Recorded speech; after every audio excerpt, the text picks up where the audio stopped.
Get ready, start. Sir, no government, no party has any magic solutions to those problems, and these problems are going to be with us. The problems of reviving economic growth, the problem of massive unemployment, the problem of resource mobilization, the problem of savings, investment, etc., the problem of energy, the problem of shortage of power, electrical, hydro, and other forms of power, not the political power.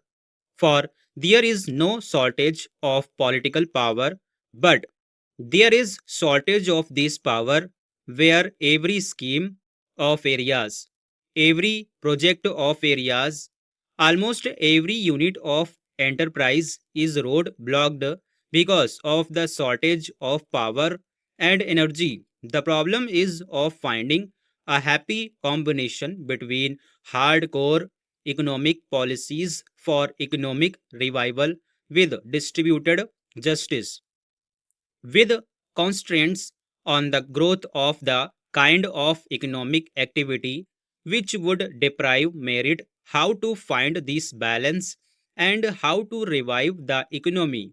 There are massive problems for which we need a massive national effort, and I am pleading for a new national consensus, the path of the public sector enjoying the commanding heights while we retain freedom of enterprise in certain important sectors.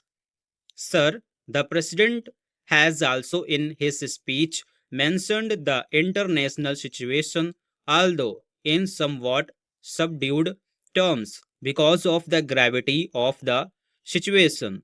There is no doubt that the international situation is grim. The psychology of the Cold War is again gripping the big powers. Sir, we have had an occasion to discuss certain developments on our borders, Afghanistan and Pakistan, and I have spoken on them at length, and I do propose to repeat those things, but I would like to submit three major factors in the international situation at present, positive and negative.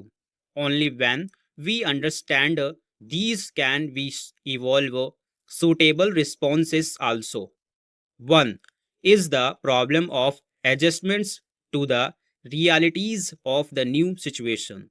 The new situation is that at one time we saw one power or one set of powers predominant, dominating the seas, dominating the pathways, and now another power, another set of powers have arisen with an equal measure of power. To find adjustment and harmony is one of the major problems. We had the philosophy or the theory of the preponderance of a power. We had the theory of sufficiency of superiority, and we had the theory of sufficient of power here. My good friend, the agriculture minister, is here. I do not know whether he is interested in the international problems, but I hope he will convey some of our ideas to those who are directly dealing with these. I would like to mention the second problem. It is also a negative one, if I may put it in this kind of clinch, that the power of the powerful is increasing at a fantastic rate, and that the distance between it and the other is increasing sharply. We have seen the experience of the UNIDO conference, which is taking place these days, how difficult it is for the international community to work towards a new international economic order because the powerful do not find it in their interests to agree to a new international economic order which would be more just.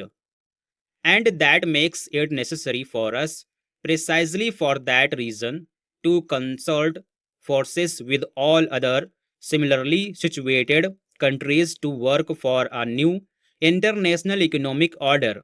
But the third factor which I will mention, and which is a positive factor, is that the power of the powerful may be increasing at a fast rate, but there are limits to the use of that power.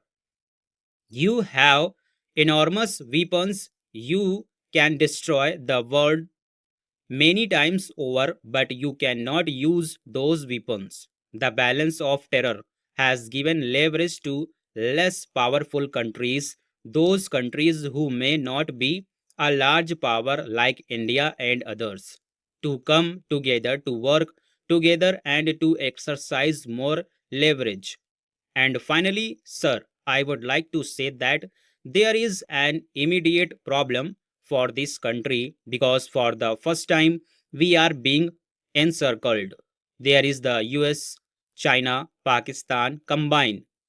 Whatever may be their calculations for the rest of the world, and I know that at least the United States is worried, is bothered, is concerned about the Gulf more than anything else, about the Middle East, about the oil, and so on and so forth. The actual impact of what is happening, the actual consequence of it, is encirclement of India for the first time by three major powers. There will be bases there. Today, we need in the newspapers that the minister is going to meet the special assistant to the US president, who himself is going to Pakistan. Now, this is an ominous development for which we must find suitable responses. I would suggest a multi pronged approach. The first element of that approach must be to exercise all our influence to restrain the big powers. Stop.